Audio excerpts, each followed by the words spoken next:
me share the screen now, and we are going to get started on chapter 6. All right, let me scroll up here. And we are going to be starting chapter 6. All right, so we're going to be moving on to the second unit here. This second unit is really important because we're going to be looking at the institutions of Texas government. So this, the first chapters that we're going to be looking at, we're going to be basically looking at the three branches of government within Texas, right? So we're going to start with the Texas Legislature. The next chapter is going to be on the governor, and then the chapter after that, I believe I know it's either the administrative state or the federal, or not the state court, sorry, the Texas judiciary. So we'll see. I think it's the administrative state and then the judiciary, but we'll see. I think that one comes first. So, but anyway, and then of course after that we've also got local government. So we're going to be talking about the institutions of here within Texas government here. So okay, let's start with the Texas legislature. And what we'll do is, well, first let's go over the objectives real quick, and then we'll talk about what we're going to how we're going to unpack this here. So chapter 6 objectives. So by the end of this chapter, you should be able to understand the functions of legislative bodies. And you should be able to understand what they do, why do we have them, why are they important, and ultimately their role within government as well as society in general, right?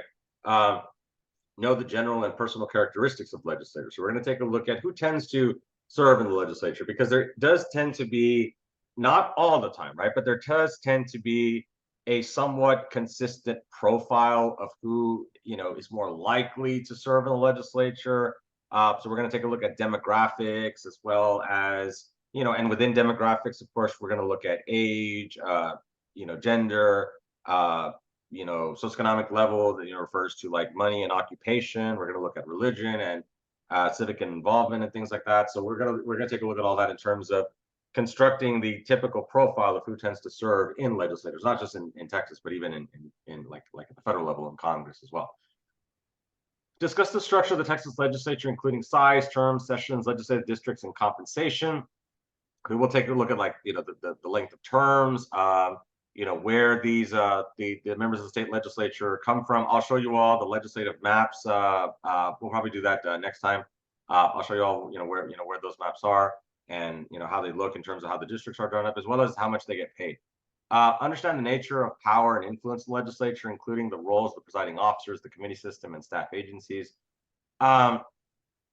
So we're going to take a look at the leadership within the Texas legislature. Who are the leaders? When we look at the Speaker of the House, when we look at Lieutenant Governor, we're going to take a look at the committees in Texas government. So I'll try to show you all. I'll reference the official state legislative website so y'all can see the listing of the committees, who serves on the committees. It's actually a really cool website to kind of play around. You can even find all the information when it comes to the bills that were being debated, and you can also check like the status of the bills. It's almost like for those of y'all who buy stuff online, how you get like you can track the shipping, like where it's been. It's kind of like that. It's kind of like you can see like where the bill has been, in terms of the committees.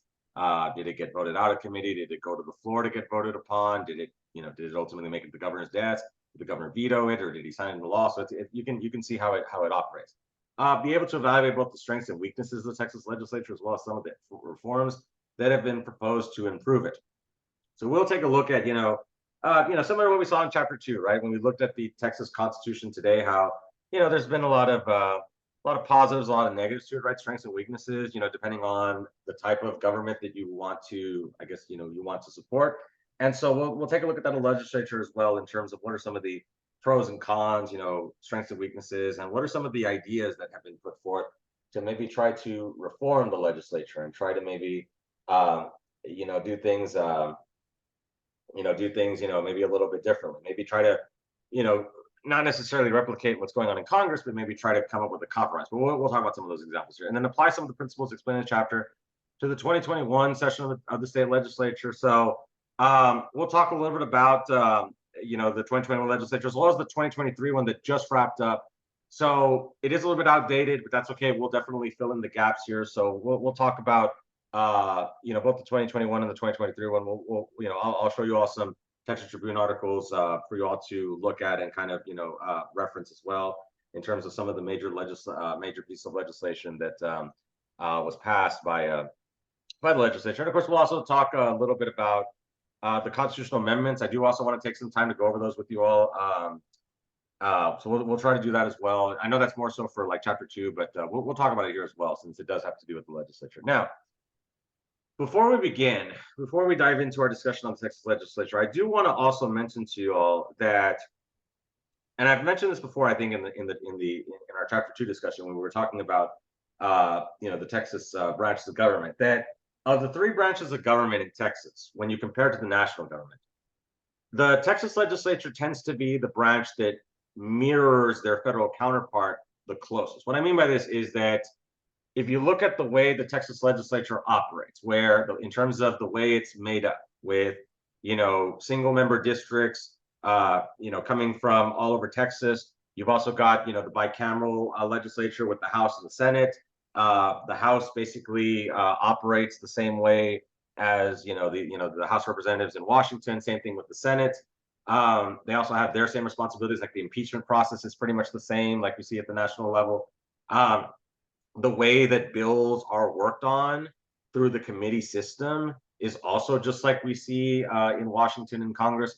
So the point I'm trying to make here is that when you look at the 3 branches in Texas, when you compare them to the national government, that the Texas legislature tends to be the branch that looks the closest to, Congress and its federal counterpart. Because when we're going to talk about the governorship, we see that the plural executive as a major difference, a major departure from what we see with the president and, the federal level, right? The courts also are different when it comes to the fact that judges are elected, and we have multiple levels of courts. We even have 2 Supreme Courts, one for civil law, one for criminal law. So the point I'm trying to make is that the Texas legislature looks closest to, its federal counterpart. So just keep that in mind, that the lawmaking process is pretty much the same in terms of how a bill becomes a law. How a bill becomes a law in Texas is pretty much almost identical to what we see in Congress. Of course, the only major difference is that instead of it going to the president's desk, it goes to the governor. But again, this is something that we'll talk about here later on. Okay, let's go ahead and get started here. Now, when we look at the functions of a legislative body, so the paradox of the legislature, just making policy on behalf of the people, but in a manner that is hemmed in and weakened by various checks and balances. Now, if you've taken federal government, and if you remember, the congressional chapter, you should remember that this is pretty familiar, right? If you're familiar with the lawmaking process, you probably already know that the lawmaking process is very complex. There's a ton of steps to it. It's very easy for bills to die. You've probably seen the Schoolhouse Rock video, right? It's just, there's so many variables, there's so many twists and turns, there's so many hoops and hurdles that bills have to go through in order to end up getting to the president's desk. And even after all that work, the president could just veto it, right? And we'll talk about how in Texas that the veto power for the governor also can be even greater than the veto power that the president has. I'll explain how that is a little bit later. But the point is that this whole notion of the lawmaking process, it is very arduous, it's very cumbersome, but it's designed this way. It's designed this way because, as we've talked about before, and as you've probably seen in federal government, and even in U.S. history, that the American people have not been the most informed. They have not been the most politically active, at least certainly more in recent years. I mean, back during the American Revolutionary War time, they were very active, but even then they weren't. They were kind of regarded as like the rabble, the everyday rabble, because none of them really went to school, because back then school was a luxury. So the point is that the founders, they took into account that the people were not all that smart, not really all that well versed in political philosophy.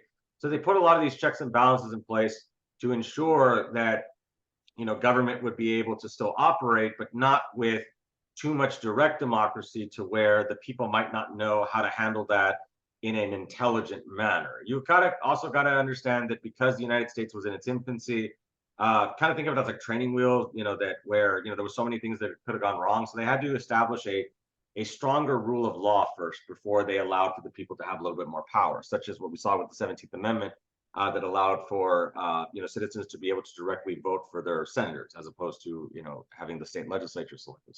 So throughout, and also the primary process also has allowed for more direct democracy in choosing the candidates for president, right? Because back before the primary before the primaries practice, we basically had the political parties choose for us, right? And they would choose who the candidates would be. But now we get to select those candidates through the primary process. So we see over the last 200 something years, Americans have gotten more direct democracy. But again, back then, the framers were concerned because they didn't feel that the Americans were, up to the challenge. But and there's still some debate as to whether we are, but that's all another story. But yes, but in terms of the, some of these examples, right? When we look at the fountain of legitimacy, right? Does the, do the people, do they believe that their government is legit? Especially when it comes to the legislature, right? The legislature has always been looked at as the branch that is closest to the people, right? Because this is the branch that actually directly elects the legislatures. Now, in Texas, of course, we do have more of that direct democracy compared to the federal government, because remember, at the federal level, the members of Congress are elected, and technically the president is elected by the Electoral College, and then the judges are appointed by the president and confirmed by the Senate. Whereas in Texas, everybody's elected, right? The legislature, the governor, the full executive, except for the Secretary of State, that's appointed, and then judges are also elected, right? So pretty much almost all of these high-ranking officials in Texas are elected. So we do have more of that direct democracy. But the idea of legitimacy, of course, involves this whole notion that, do the people believe in that the government is just, that, that if someone is elected, are the people going to respect, their right to, to basically to serve within government, right? So the public definitely needs to view the government as legitimate. Doesn't necessarily mean that they have to agree with them all the time or like them, but they have to respect that they have a right to be there, and that's of course accomplished through, fair and open elections and type of things, right? The power of the purse is also important when it comes to the legislature, because the legislature controls the money. So the legislature, through the power of taxation, can decide whether the governor's programs will be funded or not, right? So that's why the governor has to go to the legislature, to seek, along with the legislative budget board, right? Where we have, the legislative budget board, of course, also comprises of, the leadership within the legislature, and ultimately they try to come up with a budget. But the idea is that the legislature does have to be involved in the budgetary process, because they're the ones who ultimately sign off on the money that's being spent. Of course, also in conjunction with the comptroller, who is also, basically like the chief accountant and keeping tabs of the money. And of course, the fear of the people too, that legislatures, because they are directly elected by the people, they also need to fear the people in terms of how the public views the job that the government is doing, because if the people do not agree with the job that they're doing, then they can vote for someone else who will more align to the the needs and concerns of the community. Of course, this is all in theory, of course, because we'll talk about how there are some other issues when it comes to elections and voting and interest groups and all that stuff, and how that But again, but also this is more like political theory, right? This is in an ideal world, theoretically, that the idea is that elections allow for people to make their voices heard and to decide for themselves who they want, to govern them. So if they don't agree with the job that's being done by, these group of lawmakers, they can vote them out. Now we also have the law versus policy discussion here. So this gets a little bit confusing for people, because a lot of people, when you ask them, what does a legislative body do, the first thing they'll probably usually say is they pass laws, and that is true. But also keep in mind that laws don't just stand on their own. That laws depend, and this of course depends on the political parties that are in charge.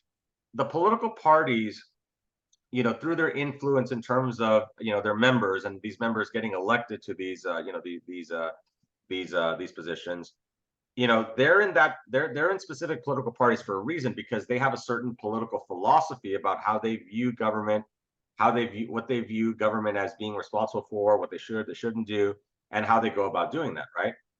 Democrats and Republicans have very different political philosophies about the role of government. So the idea is that laws, after a certain amount of time, are going to build into what is called a policy. Policy is the unifying purpose that makes laws consistent with one another. So this is the idea that that previous laws will, that the new laws coming in will build on previous laws, and that it'll just kind of build on itself to craft this whole, this entire policy of doing things, right? When it comes to, all kinds of different areas, like economic policy, social policy, foreign policy for the national government, right? So there's going to be a running list of laws or executive orders, decisions that our government makes that ultimately tries to accomplish certain policy goals. Think of a law as like a chapter of a book and the policy as the entire book itself, right? So you know how like, the different chapters, they build on each other. And so it's kind of like how a policy is. It's like a book with a lot of different chapters in it, which are the laws, right? So just keep in mind that laws are usually not going to be just completely random, right? They're going to build on previous ones, and it's going to build towards this overwhelming policy that the political parties are going to want to push, right? I mean, you see this even in their party platform, where they talk about, the issues that they stand for and things like that. So, okay. But let's take a look at the functions of a legislative body. So key terms and responsibilities. So when we look at, when you, like I was mentioning right now that, we tend to think of, a legislative body in terms of their main responsibility as, passing laws, right? And you're not wrong. That is their main reason for why they're in Washington or in Austin is to, to get laws passed. But that's not the only thing that they do. It's kind of like how students think that professors, all they do is teach, but no, we do a lot of other things too. But again, this is not a legislature, but I just like to throw that in there sometimes that students also don't realize that, professors also have lots of other things they have to do besides teaching and besides grading. So, representation, obviously, of course, representation is extremely important in that, obviously, of course, people who are being elected from a certain region have to represent the wishes and the needs and concerns of their constituents. And so they have to try to represent their constituents in, the most equitable and best way possible. Now, of course, this is in theory, right? Not all representatives, not all of them are as, I guess the word I'm looking for, not all of them are as cognizant of this idea that the people elected you and they're your boss, that the people, you work for them. So sometimes people lose sight of that. I know as a public servant, I've been a public servant for almost 15 years, right? I started working for the government at age 25 when I first got hired at SEC the first time. So yeah, for about 15 years, I've been a government employee, and even though so I know I can be better when it comes to maybe responding to emails quicker and getting stuff graded quicker. I know that that my that I, of course, being a public servant, having my paycheck come from tax dollars of the community, that comes with a certain responsibility. That comes with a certain respect that needs to be given to the public. Because of the nature of my job and the fact that I get to enjoy this career so much, on taxpayer dime, right? And it's the truth, right? So that's why I need to be able to be respectful for the public. That's why I try to be respectful with you all as well. Of course, obviously, we have certain standards we have to meet, but I try to be as understanding as possible because I kind of look at you all as my constituents in a way. So that representation model is extremely important. We also have what's called reapportionment and redistricting. Now, this usually happens not all the time, because in 2003 we had the book talks about how there was a situation where the Texas legislature redrew the maps here. We'll talk about that when we get to gerrymandering. But the idea of reapportionment is this happens whenever we have population changes, and when those population changes are documented, as we just saw with the recent 2020 census. So the country will conduct a census every 10 years, and a lot of the reasons for that is to see how many people are in the community, who is living in the community, so that they can get proper representation in the government, right? So if a community has grown in size, then they definitely deserve more of that representation, right? So reapportionment is crunching the population numbers and then apportioning those population numbers to these specific districts, right? And then the districts are redrawn through redistricting to better reflect those population changes. And not all population changes are positive, right?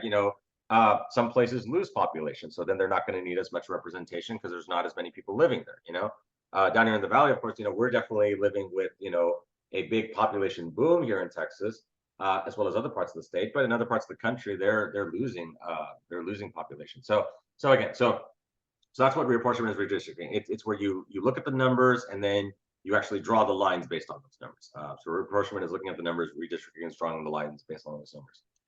We also have what's called legislative oversight. And we also have, and also keep in mind one other thing that I also want to mention about redistricting. And we'll talk more about this when we get to the gerrymandering, that keep in mind that state legislatures are responsible for drawing district lines, not just for state districts, but also federal districts too. So the state legislatures draw the federal district lines for members of Congress. So another example of federalism, to allow, to give the states more power, so to speak, right? To give them power over the federal government here. So, but again, we'll talk more about that here later on. Then let's take a look at legislative oversight. So oversight is also a very important power that legislatures have. This is basically their ability to oversee.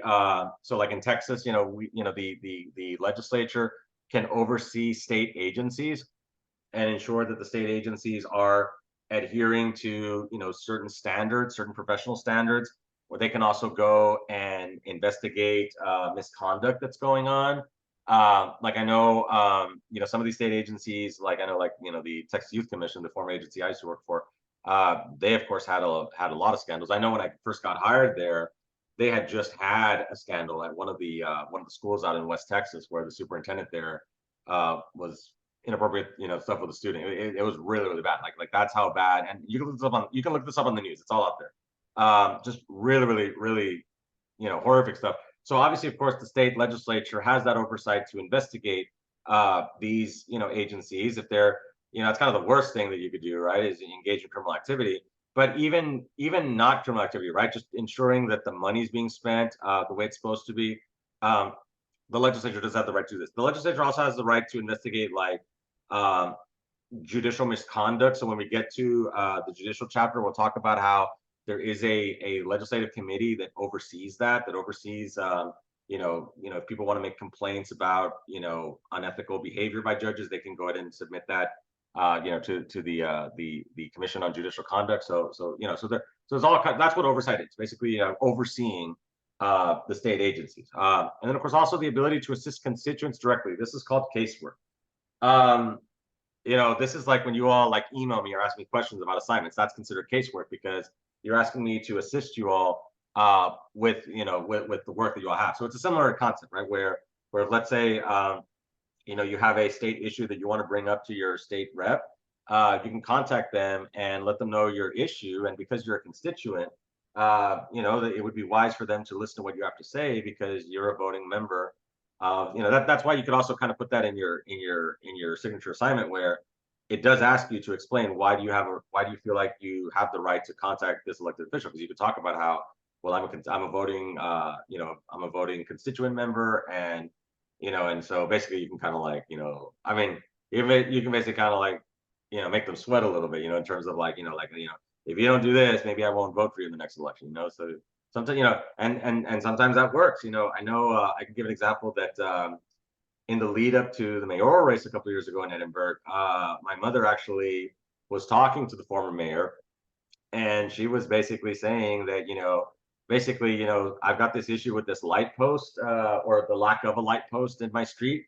Get it set up, and basically, and you'll get my vote, and I'll get more people to vote for you. So things like that, sometimes, hey, if they're trying to win an election, they'll do that for you. Long story short, she did get her light. So now she has a light now in front of her house, because the street was very dark, thanks to, the mayor wanting to seek re-election. So sometimes that works.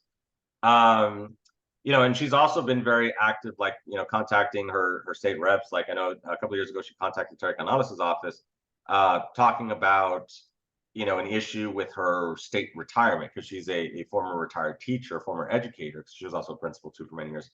So she was basically bringing up that issue about, one of these issues when it came to the retirement. So that's what they're supposed to do. And other responsibilities include, like I said, conducting investigations that can also lead from the legislative oversight, like I mentioned, organizing impeachment proceedings, like we just saw here with Ken Paxton, which we'll definitely talk about that in this chapter, and then educating and informing the public on various policies, right? So we will talk about how that, state legislators will also try to have town hall meetings to basically give updates on what they did in the legislature. I mean, I believe that that's definitely very smart for legislators to do, and I feel that that's something that, personally, I feel that that's something that should be mandatory. I mean, I have office hours, so I think they should, town halls are kind of like their office hours, so I think they should do that for the community. So that's something that they do need to let the community know.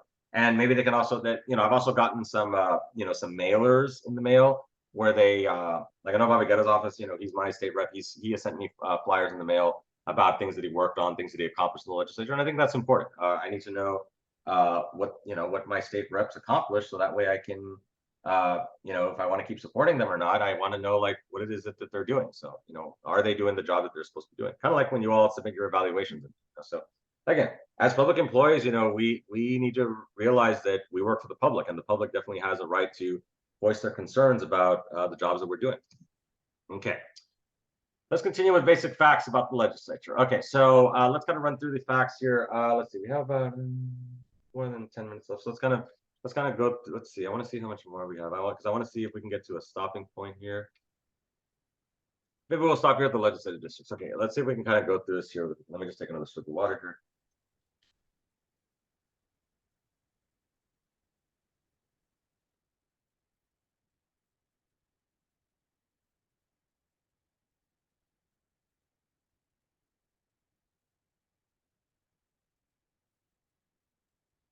Okay, all right, I'm back.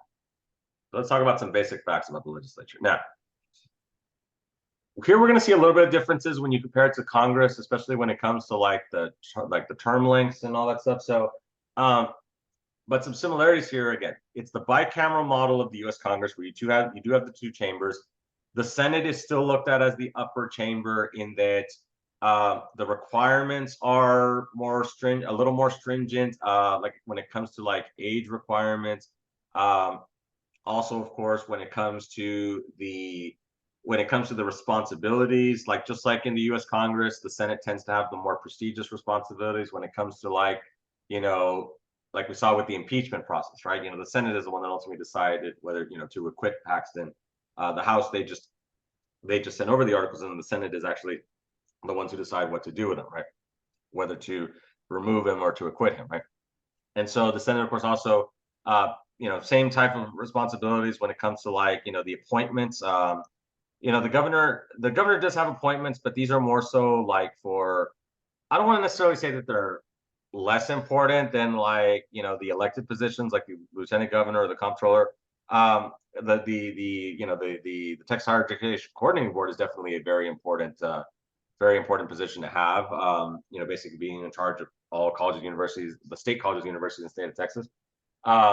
But yeah, so the governor does have some of those appointment powers this year. So we've got the same confirmation process. So yeah, the Texas Senate is looked at as the upper chain. That's why a lot of these, just like in Congress, that a lot of state senators usually started off as state reps, and then they move up. It's looked at as a promotion.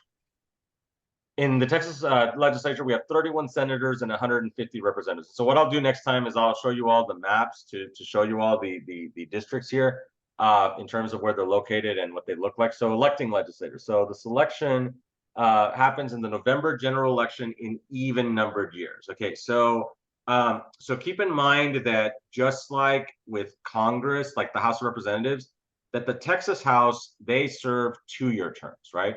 So they also have to run for re-election every 2 years. Okay, so keep that in mind. So next year, we're and actually it's even before that, because now we're already going to get ready for the primary season, which is coming up in March. So the state reps, they're already campaigning. I'm already seeing signs for state reps, even though their general election is not until over a year from now. But they have to try to win the primary first in March. That'll be here before we know it. And then they have to try to win the November general election. So all the state reps, all the 150 have to run for re-election, just like in Congress.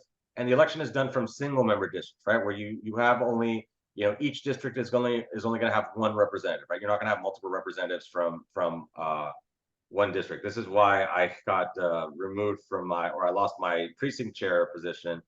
We'll talk about precinct chairs later on. We get to political parties, but I lost my precinct chair position because the gentleman who was a precinct chair in the district up directly north of me, he got I'll show you what the map looks like. It's insane. Like, it was just a little snippet, but he lived in that snippet. And so what happened was that now he was in my precinct, and so basically I had to, I didn't have to, but I decided to give it up because he had more time than me, so I let him have it. But yeah, so I used to be a precinct chair, but I'm not anymore for that reason. So yeah, because it's a single member district.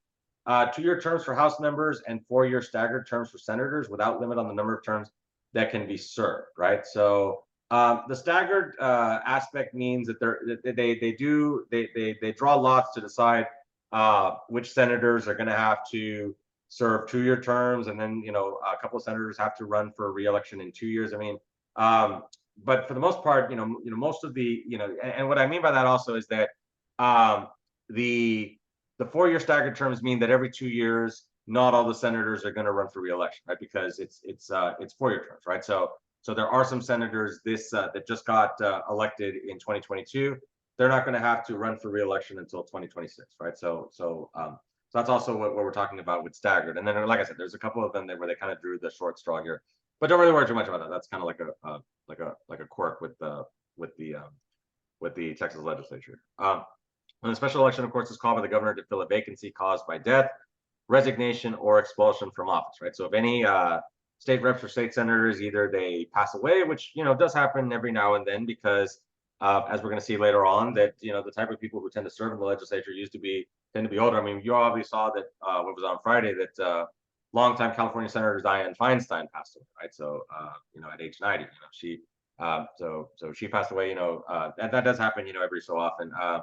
So what happened what happens in that case is that the governor of the state where the senator was resigning from, California, the governor then gets to pick who. So that's the way they do it in the federal system. But in Texas, the governor holds a special election, to where they'll fill the vacancy, right? Whether if someone passes away or if they resign, let's say they resign from office because let's say they either got another, let's say they go back to the private sector, or in some cases, let's say they ran for a higher position, whether in state government or maybe even running for for Congress. So because they could look at that as a step up. So the governor will also call a special session for that, as well as being expulsion from office. Again, doesn't happen very often. I mean, we almost saw it with Ken Paxton, but did not occur. So in the rare case that happens, the governor can also call for a special election. Okay, let's go ahead and move on.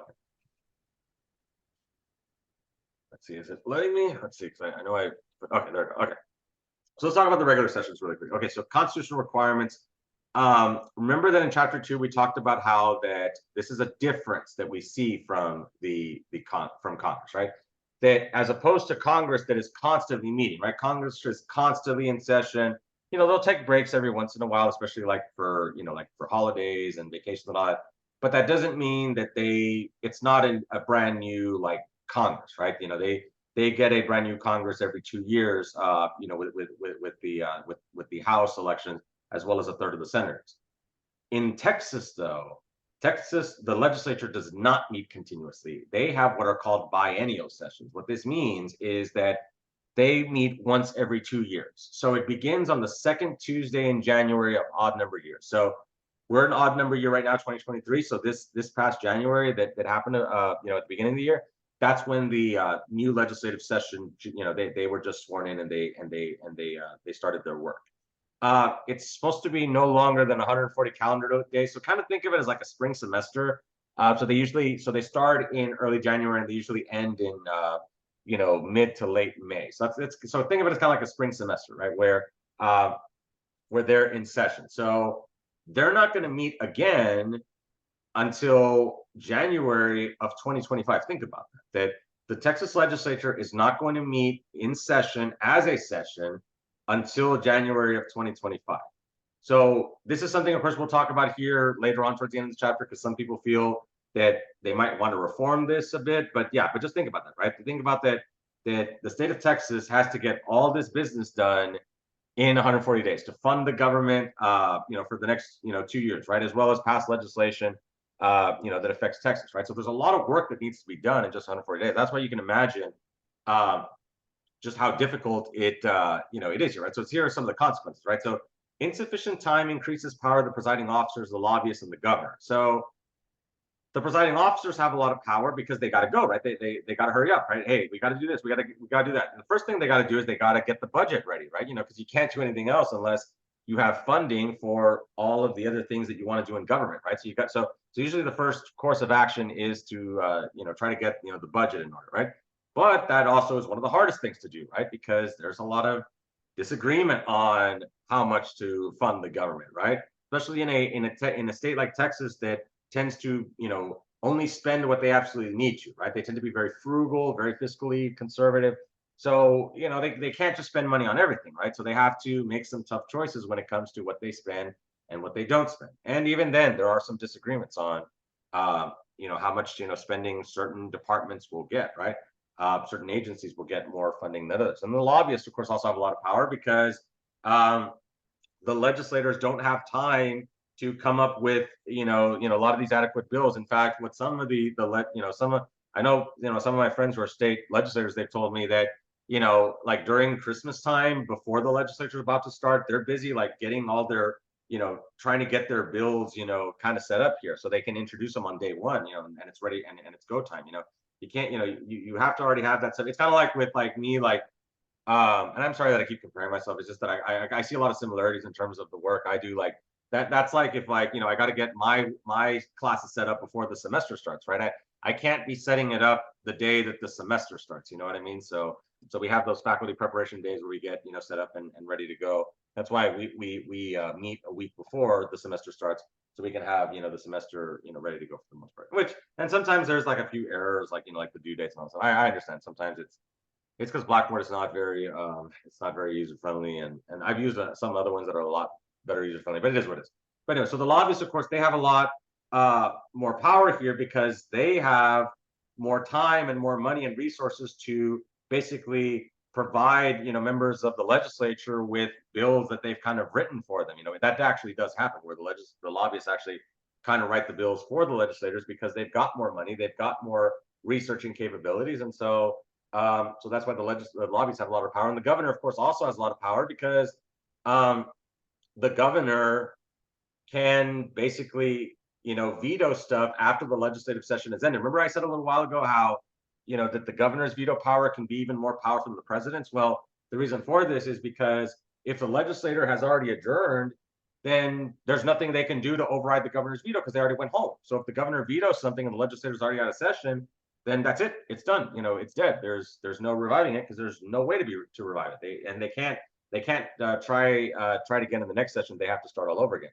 Problems are often delayed until a crisis occurs, right? So if something happens, now like a major state catastrophe, it's going to be very difficult for the legislature to be able to react. Now, interestingly, the legislature was in session when remember that really bad winter storm in 2021, mid-February 2021, where it was 21 degrees here and it felt like I was in New York again. Like it felt exactly the same way, as cold as New York City. Like it was that cold. The legislature actually was in session at that time. So so I guess they were fortunate that actually happened while they're in session. But imagine, it had happened like a year later, you know what I mean, where they weren't in session. So but again, that does, this does create situations where if you've got like major emergencies or catastrophes, the legislature might not be able to respond. And then voters have rejected annual sessions. So I mentioned before how this is kind of like a compromise where, okay, so if we're not going to meet continuously like Congress does in Washington,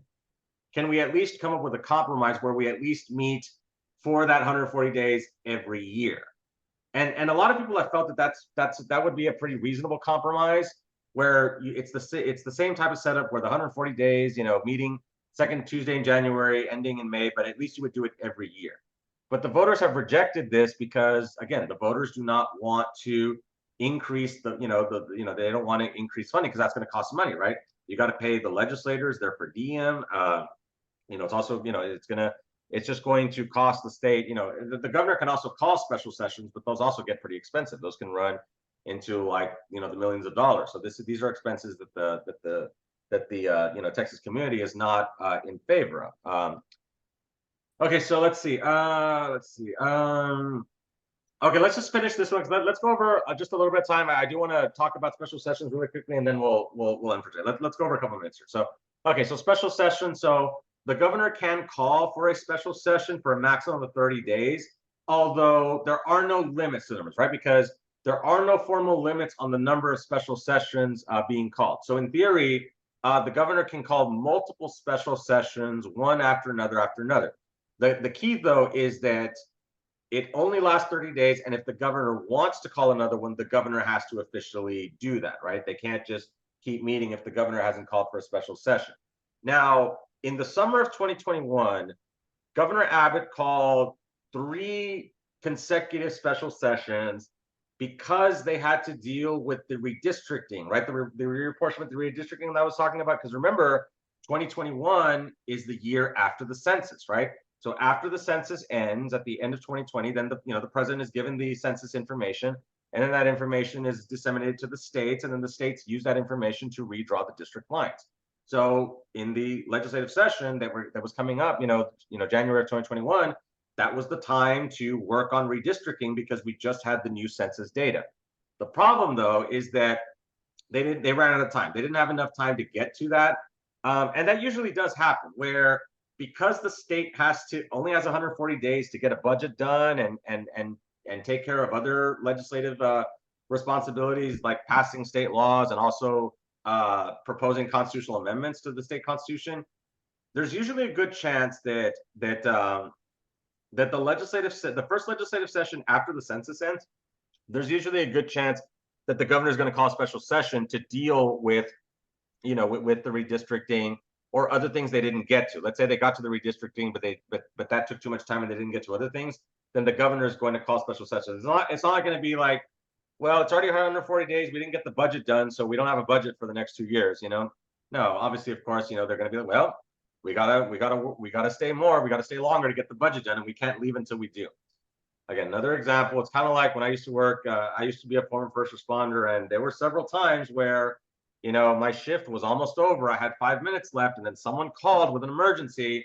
I'm not just going to be like, well, my shift's already over. I'm going to go home.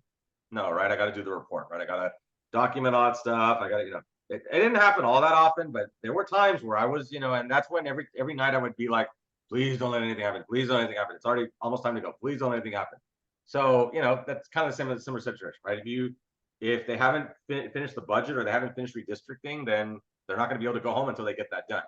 But again, there are no formal limits on the number of special sessions. Like I mentioned, Governor Abbott called 3 in 2021. But also remember that the governor determines the agenda. So in a special session, the legislature cannot introduce legislation. They can only work on what the governor says they can work on, right? So the governor sets the agenda in a special session because the governor called it. So the governor decides what the legislature is going to work on, and they can't deviate from that unless the governor wants to make a deviation. But the legislature cannot. And again, so there's no formal limits.